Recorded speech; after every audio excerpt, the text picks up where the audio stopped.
ஹல்லேலூயா! நம்முடைய ஆண்டவராக இயேசு கிறிஸ்துவின் நாமத்தில் உங்களுக்கு என் வாழ்த்துக்கள்.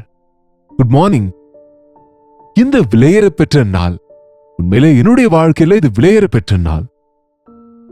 கர்த்தருடைய அழைப்புக்கு கீழ்ப்படிந்த அவருடைய ஊழியத்திற்கு ஒப்பு கொடுத்த நாள் இது. உண்மையிலேயே அன்றைக்கு நான் அந்த சரியான தீர்மானத்தை செய்யாமல் இருந்தால் இன்றைக்கு இப்படியாக இருந்திருக்க மாட்டேன் என்று இந்த நாளில் நான் திரும்பவும் நினைவு கூர்ந்து தேவனை துதிக்கின்றேன். நாங்க இன்றைக்கும் தேவனுடைய வார்த்தைகளையும் தேவன் என் வாழ்க்கையில் செய்த காரியங்களையும் உங்களுக்கு ஷேர் செய்யும்படி விரும்புகின்றேன். ஒரு சிறிய ஜெபம். பரிசுத்தரே, எமக்கு நன்றி ஆண்டவரே. எங்களுடைய சாட்சி உம்முடைய வசனத்திற்கு ஏற்றதாக உம்முடைய வல்லமை நாங்கள் வாழ்ந்து காட்ட வேண்டும் என்று விரும்புகிறீர். எங்களை தெரிந்து கொண்டு ஏற்படுத்திக் கொள்கிறீர். உமக்கு கீழ்ப்படுகிறவர்களை அர்ப்பணிக்கிறவர்களை நீர் பயன்படுத்துகிறீர் என்று வேதத்திலும் பார்க்கிறோம், சரித்திரத்திலும் பார்க்கிறோம். இன்றும் கூட அநேகர் அப்பா உம்முடைய அழைப்புக்கு கீழ்ப்படிந்து எல்லாமையாகவும் கரத்தில் பயன்படுவதை கவனிக்கும் போது இன்னும் உம்முடைய அழைப்புக்கு கீழ்ப்படியாதவர்களை இன்றைக்கு சந்திங்கப்பா.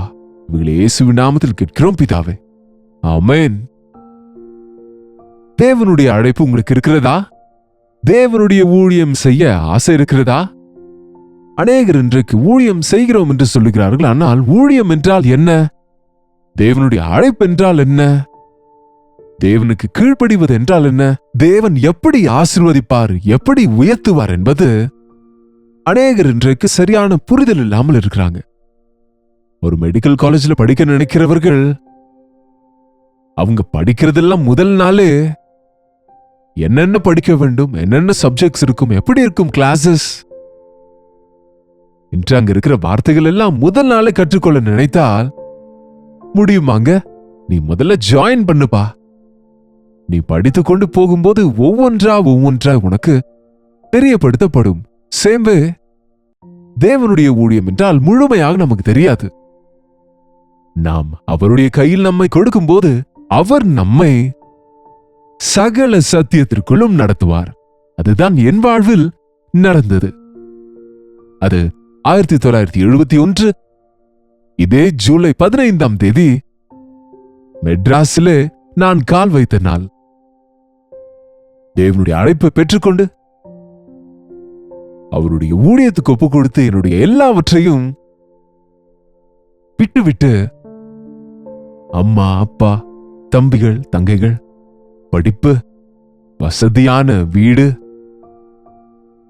ஆடம்பரமான வாழ்க்கை எல்லாவற்றையும் விட்டு கர்த்தர் தந்த ரட்சிப்பின் நிமித்தம் அதே வருஷத்துல பிப்ரவரி 15ஆம் தேதி ரட்சிக்கப்பட்டேன். வித்தின் ஃபியூ மந்த்ஸ்ல அவருடைய சித்தத்தை அறிந்து இது அவருடைய சித்தம் என்று தெரிந்த போது இன்னும் தாமதம் செய்யாமல் அதே வருஷம் ஆஸ் எ டீனேஜர் தேவனுக்கு அர்ப்பணித்துக் கொண்டேன். இந்த மெட்ராஸ் என்று அந்த காலத்தில் அழைப்பார்கள். சென்னைக்கு வந்து இப்பொழுது வரைக்கும் அவர் சொல்கிறதை சொன்னபடி செய்து கொண்டு போகையிலே இப்பொழுது என்ன நடக்கிறது, எப்படி தேவன் இந்த ஊழியங்களை ஆசீர்வதிக்கிறார் என்று நான் சொல்ல அவசியமில்லை. அதை நீங்கள் கண்ணார பார்த்து கொண்டிருக்கிறீங்க. உங்களில் அநேகருக்கு அது தெரியும்.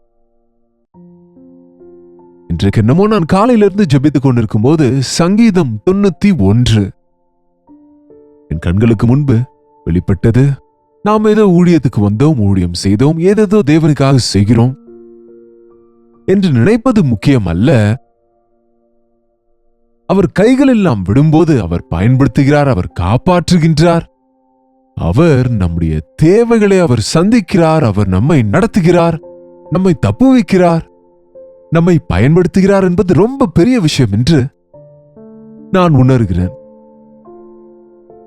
ஊழியத்தில் எத்தனை விதங்களில் நான் விருத்தி அடைகிறேன், எத்தனை விதமான ஊழியம் செய்கிறேன் என்று சொல்லுவதை பார்க்கிலும் என்னை எவ்வளவாய் தேவன் காப்பாற்றுகிறார், எவ்வளவாய் அவர் சிறகுகளின் கீழ் என்னை மறைத்தார், எவ்வளவாய் என்னை உயர்த்தினார், பயன்படுத்துகிறார் என்று அவருக்கே எல்லா கனமும் மகிமையும் செலுத்த வேண்டும் என்று விரும்புகின்றேன். சங்கீதம் 91 உன்னதமானவரின் மறைவில் இருக்கிறவன் சர்வ வல்லவருடைய நிழலில் தங்குவான்.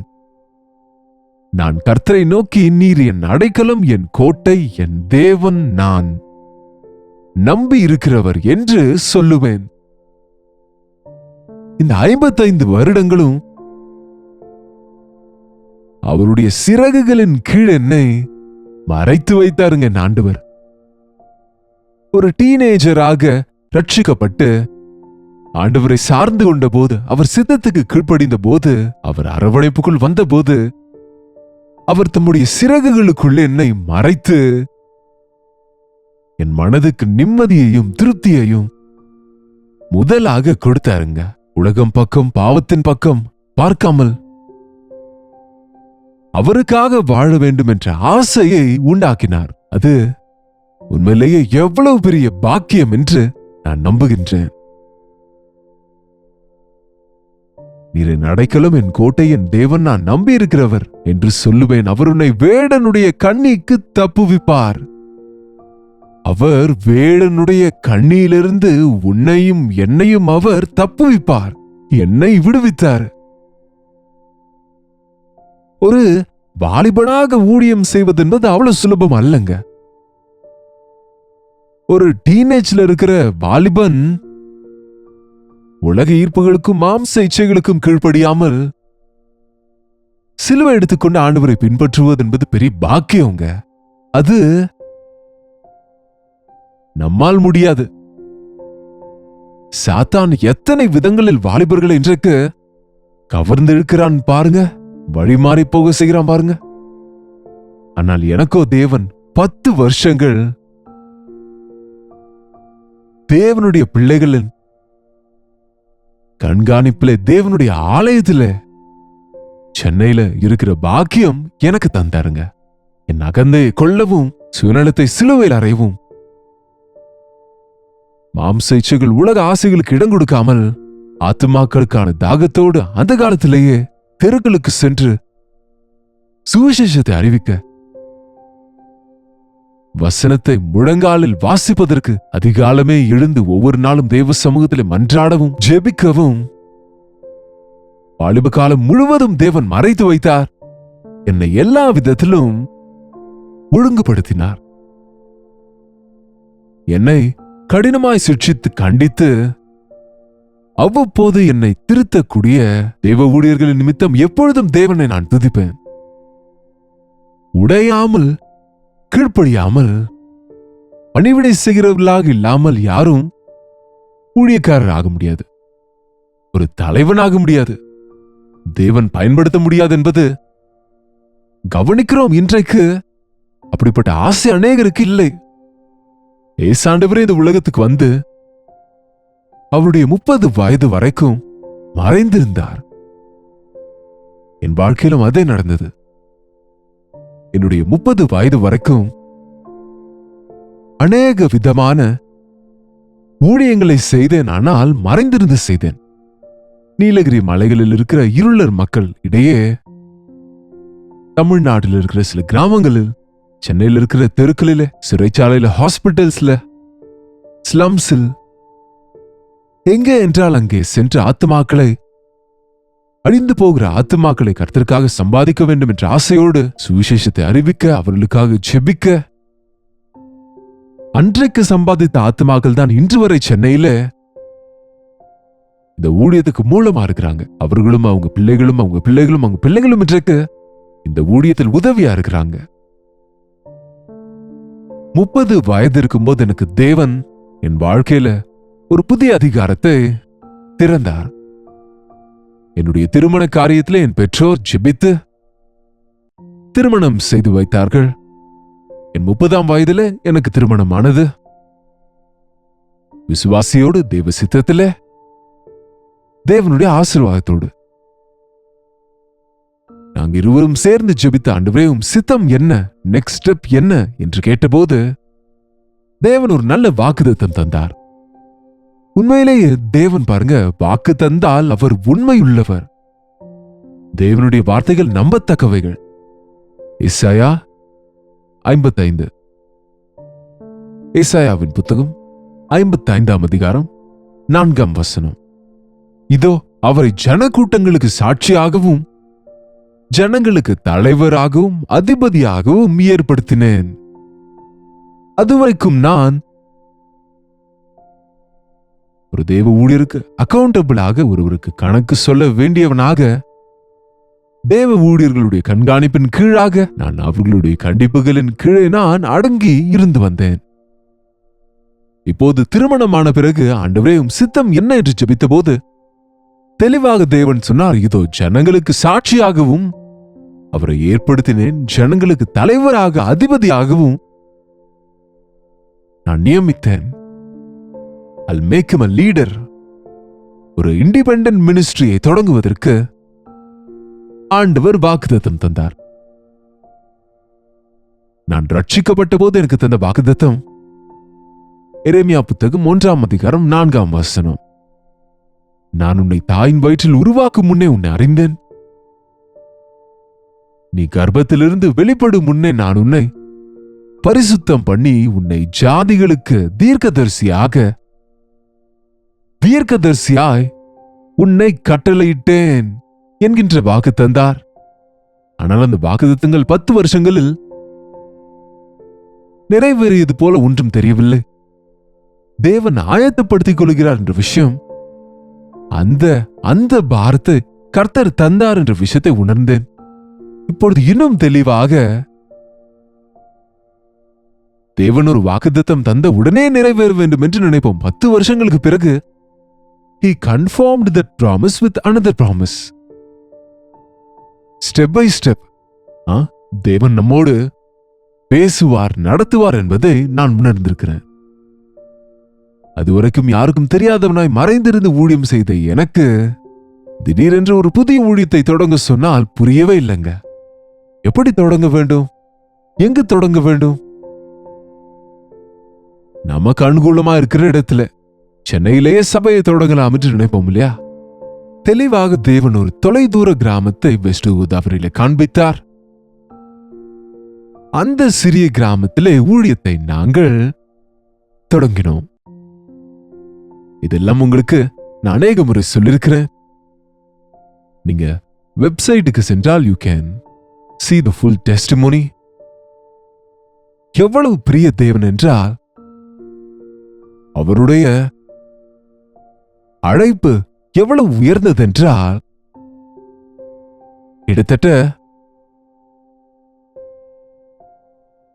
100க்கும் மேற்பட்ட கிராமங்கள் ஈஸ்ட் வெஸ்ட் கோதாவரியில சந்திப்பதற்கு அநேக வாலிபர்களுக்கு கான்ஃபரன்சஸ் மூலம், யூத் மீட்டிங்ஸ் மூலமாக ஆண்டவருடைய சுவிசேஷத்தை அறிவிக்கவும் ஒரு பெரிய ஊழியம் செய்யவும் அங்கே 4-5 வருடங்கள் நான் இருந்தேன். அதன் பிறகு God, you go back to Chennai என்று சொன்னார். ஏனென்று எனக்கு தெரியவில்லை. பட் எது சிறந்ததோ அவருக்கு தெரியுமாகவே இன்னும் சிறந்ததான ரேடியோ ஊழியம், டிவி ஊழியம் இன்றைக்கு இந்த சோசியல் மீடியா மினிஸ்ட்ரி செய்ய முடிகிறது என்றால் all because we are in a city. and தேவனுடைய திட்டம் அன்றைக்கு இந்த சென்னை வந்த பிறகு 20 years ரேடியோ ஊழியமும் nearly 20 years டிவி ஊழியமும் தொடர்வதற்கும் தேவனே கிருபை காண்பித்தார். இந்த 7 years கிட்டத்தட்ட இந்த சோசியல் மீடியா மூலமும் தேவனுடைய வசனத்தை அறிவிக்க தேவன் கிருபை காட்டியிருக்கிறார். அப்படியே இந்த 91ஆம் சங்கீதம் என் வாழ்க்கையில நிறைவேறியது. இருளில் நடமாடும் கொள்ளை நோய்க்கு தப்புவித்து தம் சிறகுகளின் கீழ் என்னை காப்பார் என்று, வியாதிகளிலிருந்து என்னை தப்புவிப்பேன் என்று, அனாவசியமான பயங்கள் இல்லாமல் செய்வேன் என்று, எத்தனையோ ஆபத்துகள், அநேக விதமான ஆக்சிடென்ட்ஸ்ல என்னை காப்பாற்றினார். அநேக விதமான உடல்நல பிரச்சனைகளில் சுகப்படுத்தி தேவன் தம்முடைய சாட்சியாய் நிறுத்தினார். அநேகம் பேர் விரோதிகள் எதிர்த்து வந்த போது தேவன் அற்புதமாய் தம்முடைய நாமத்தை மகிமைப்படுத்தி ஊழியம் நின்று விடாமல் தொடருவதற்கு இன்றைக்கு வரைக்கும் கிருபை காண்பிக்கிறார். இன்றைக்கு ஒரு 75 years, nearing 75 years வயதிலே 55 years ஊழியத்திலே நிற்கிறேன் என்று சொன்னால் அவர் சிறகுகளின் மறைவில் நான் இருப்பதினால்தான் என்று நான் மனப்பூர்வமாய் நம்பி சொல்லுகிறேன். உன்னதமானவருடைய மறைவில் இருக்கிறவனுக்கு எந்த தீங்கும் வராது, எந்த தீமையும் நடக்காது. அது மட்டுமல்ல, தேவ சமூகம் முன்னும் பின்னும் இருக்கும். ஆகவே கர்த்தருடைய ஊழியத்தில் தொடரும் போது அவருடைய பாதுகாப்பும் வேலியும் ஆவியின் காரியங்கள் நடப்பதும் பார்க்க முடிந்தது. அது நிமித்தமே தேவனை துதிக்கிறேன். எழுதியிருக்கிறபடி அப்படியே இந்த வார்த்தைகள், தேவனுடைய வார்த்தைகளின் வாழ்க்கையில இவை நிறைவேறியது. இன்றைக்கு இதை புதிய வாக்குத்தத்தமாய் நம்புகிறேன். 14ஆம் வசனத்தை, அவன் என்னிடத்தில் வாஞ்சியா இருக்கிறபடியால் நான் அவனை விடுவிப்பேன். என் நாமத்தை அவன் அறிந்திருக்கிறபடியால் அவனை உயர்ந்த அடைக்கலத்தில் வைப்பேன். நான் ஆண்டவரை நேசிக்கிறேங்க. என் முழு மனதோடு நேசிக்கிறேன். இந்த உலகத்துல நான் வேற எதையும் நேசிக்கிறது இல்லைங்க. அன்றைக்கும் அப்படித்தான், இன்றைக்கும் அப்படித்தான். இன்றைக்கு கூட என்னை மீட்ட என் ஆண்டவர் அன்பு எனக்கு வேண்டும். அந்த அன்பை நான் மற்றவர்களுக்கு பகிர வேண்டும். அப்படியாக அன்பே வெல்லும் என்ற நோக்கத்தோடு தான் இந்த ஊழியத்தை பணத்தினால் அல்ல, ஆர்ப்பாட்டங்களோடு அல்ல, அட்டகாசங்களோடு அல்ல, மற்றவர்களை கவரும்படி அல்ல, கிறிஸ்துவின் அன்பு எங்களை பலவந்தம் செய்கிறது என்ற பாரத்துடனே இத்தனை ஊழியங்களை, எத்தனை கஷ்டமானாலும், எத்தனை போராட்டங்கள், எத்தனை தடைகள் வந்தாலும், எவ்வளவு பாடானாலும், எப்படிப்பட்ட நிதியம் இல்லாவிட்டாலும், நம்புவீங்களா? எப்படிப்பட்ட சப்போர்ட் மற்ற தேசங்கள்ல இருந்து ஆக இருக்கட்டும், பெரியவர்களிடத்திலிருந்து எங்களுக்கு வரவிட்டாலும், விசுவாசமே ஜெயம் என்ற நோக்கத்தோடு தொடர்ந்து போகும்போது இந்த ஊழியத்தில் பயன்பெற்ற அநேகர் உங்க கரங்களை விரிக்கும் போது அந்த சிறிய சிறிய காணிக்கைகளோடு இந்த ஊழியம் இன்று வரை தொடர்ந்து கொண்டிருக்கிறது. காரணம், ஆண்டவரின் கிருபை நமக்கு துணையா இருக்கிறது. ஆண்டவரின் கரம் என்னை காப்பாற்றுகிறது. அவன் என்னிடத்தில் வாஞ்சியா இருக்கிறபடியால் அவனை விடுவிப்பேன். என் நாமத்தை அவன் அறிந்திருக்கிறபடியால் அவனை உயர்ந்த அடைக்கலத்தில் வைப்பேன். இந்த ஜெயப்பாளுக்கு ஏதாவது மதிப்பு இருக்கிறது என்றால் அது வெறுமனே தேவனை அறிந்ததினால் வந்ததே தவிர, நானும் சாதாரண மனிதனே. ஆண்டவரை நான் அறிந்து, அவருடைய அன்பை நான் அறிந்து அவருக்காக வாழ்கிறேன். ஆகவே தொடர்கின்றேன். அவன் என்னை நோக்கி கூப்பிடுவான், நான் அவனுக்கு மறு உத்தரவு அருளி செய்வேன். நான் கணக்கு போட்டு பார்க்கவில்லை, ஆனால் எத்தனை ஜெபங்களுக்கு தேவன் பதில் தந்தார் என்பது, எத்தனை விஷயங்கள் அவருக்கு மன்றாடின போது அற்புதமாக அவர் நமக்கு விடுதலை தந்தார் என்பது கோடிகளுக்கு மில்லியன்ஸ் பில்லியன்ஸ் தாண்டி போயிருக்கோங்க. எனக்காக மட்டுமல்ல, அநேகருக்காக every day we receive a lot of prayer burdens.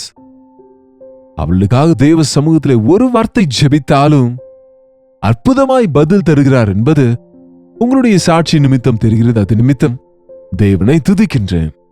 தேவனுக்கு நம்ம கீழ்ப்படிந்தால் தேவன் நம்மை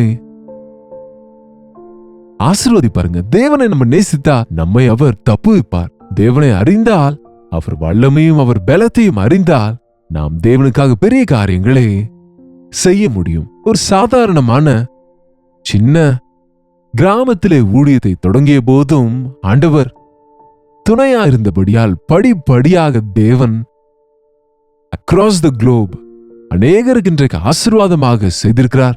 எல்லாவித கனமும் மகிமையும் அவருக்கு செலுத்துகின்றேன்.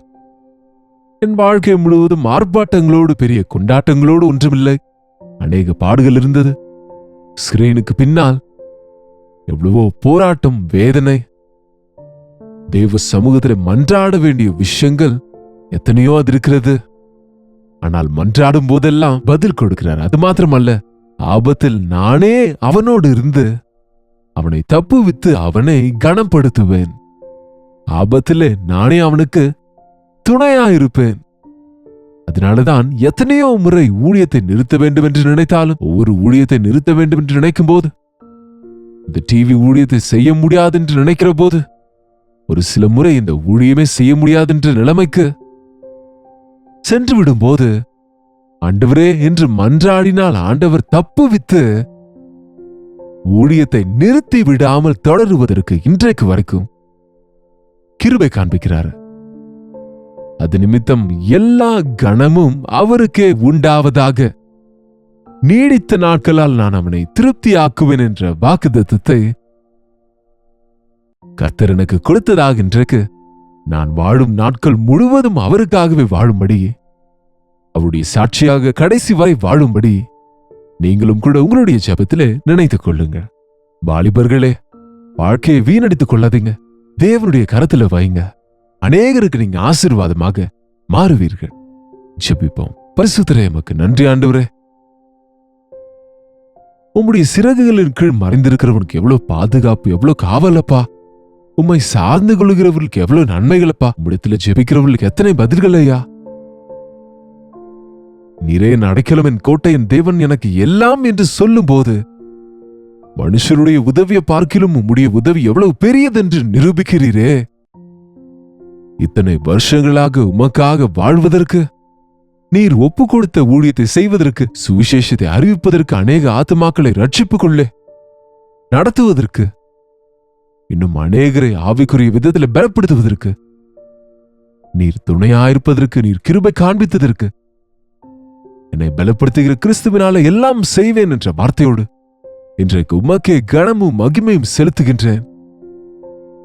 அழைத்தவர் உண்மையுள்ளவர் என்று, உம்மை நேசிக்கிறவர்களை தப்புவிப்பீர் என்று, உம்மை அறிந்தவர்களை விடுவிப்பீர் என்று, உம்மை மன்றாடுகிறவர்களுக்கு பதில் தருகிறீர் என்று, பாடுகளில் துணை இருப்பீர் என்று, இந்த நேரத்தில் யார் யார் இந்த ஜெபத்தில் சேர்ந்து ஜெபிக்கிறார்களோ, உம்முடைய அழைப்பிருந்தும் கீழ்ப்படியாதவர்களே, அழைக்கப்பட்ட போதும் பின்வாங்குகிறவர்களே, இந்த நேரத்தில் சந்தேங்க ஆண்டவரே. பரிசுத்த ஆவியினாலே எங்களை அபிஷேகியும் உம்முடைய வருகை வரைக்கும் உண்மையாயிருக்க உதவி செய்யும்படியாக இயேசுவின் நாமத்திலே ஜெபிக்கிறோம் பிதாவே. ஆமென். நம்முடைய பிதாவாகிய தேவனுடைய அன்பும் குமாரனாகிய இயேசு கிறிஸ்துவின் கிருபையும் பரிசுத்த ஆவியானவருடைய அந்யோன்யமும் ஐக்கியமும் கூடி வந்திருக்கிற நம் அனைவருக்கும் இப்பொழுதும் சதா காலமும் துணையாயிருப்பதாக. ஆமென். தேவனுக்கு ஸ்தோத்திரம். உங்களுடைய ஜெப விண்ணப்பங்களை, பாரங்களை எங்களுக்கு தெரியப்படுத்துவதற்கு 8939801234 என்கிற எண்ணிற்கு ஒரு வாட்ஸ்அப் மெசேஜ் பண்ணுங்க. முக்கியமா உங்களில் யாராவது இன்றைக்கு ஊழியத்துக்கு ஒப்பு கொடுத்தால் அந்த விஷயத்தை தெரியப்படுத்துங்க. இந்த என்னுடைய அனுபவம், என்னுடைய சாட்சி உங்களுக்கு ஊக்கம் அளிப்பதாக இருந்திருந்தால் அந்த விஷயத்தை கூட தெரியப்படுத்துங்க.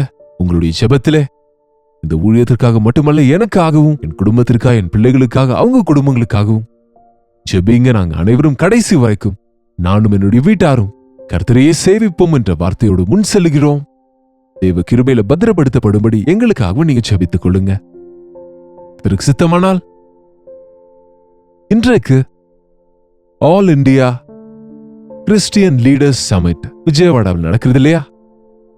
நீங்க ரெஜிஸ்டர் செய்து கொண்டீங்களா? இப்பொழுதாகிலும் லாஸ்ட் மினிட்ல செய்யலாமோ என்னமோ ட்ரை பண்ணுங்க. 8144123456 என்ற நம்பருக்கு கால் செய்யுங்க. நீங்க ஊழியர்களா இருந்தா, தேவ ஊழியத்தில் அழைப்பு இருந்தால், தேவ ஊழியத்தில் செய்து கொண்டிருந்தால் நீங்க கலந்து கொள்ளுங்க. இது உங்களுக்கு பயனுள்ளதா இருக்கும்.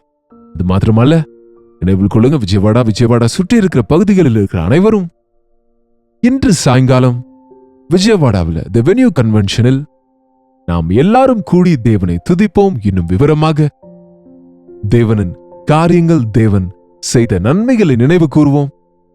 இந்த ஊழியத்தின் மூலம் ஆசீர்வதிக்கப்பட்டவர்கள் நீங்க எங்கிருந்தாலும் சரி, தயவு செய்து நீங்க உண்மையாய் எங்களை நேசித்தால், இந்த ஊழியத்தின் மூலம் ஆசீர்வதிக்கப்பட்டிருந்தால் ஒரு வாட்ஸ்அப் மெசேஜ் அனுப்புங்க. உங்களுடைய சாட்சியை பகிர்ந்து கொள்ளுங்க. நம்ம எல்லாரும் சேர்ந்து நம்முடைய தேவனின் நாமத்தை உயர்த்துவோம். மறந்து விடாதீங்க, இன்றைக்கு மாலை 6 மணியிலிருந்து 10 மணி வரைக்கும் ரெஜிஸ்ட்ரேஷன் அவசியமில்லை. உங்க அனைவரையும் அன்போடு வரவேற்கிறேன். வர முடிந்தவர்கள் அனைவரையும் இந்த ஸ்தோத்திர கூட்டத்தில் கலந்து கொண்டு தேவனுடைய ஆசீர்வாதங்களை பெற்றுக்கொள்ளுங்க. அதுவரை கர்த்தருடைய கிருபை உங்களுக்கு துணையாக இருப்பதாக.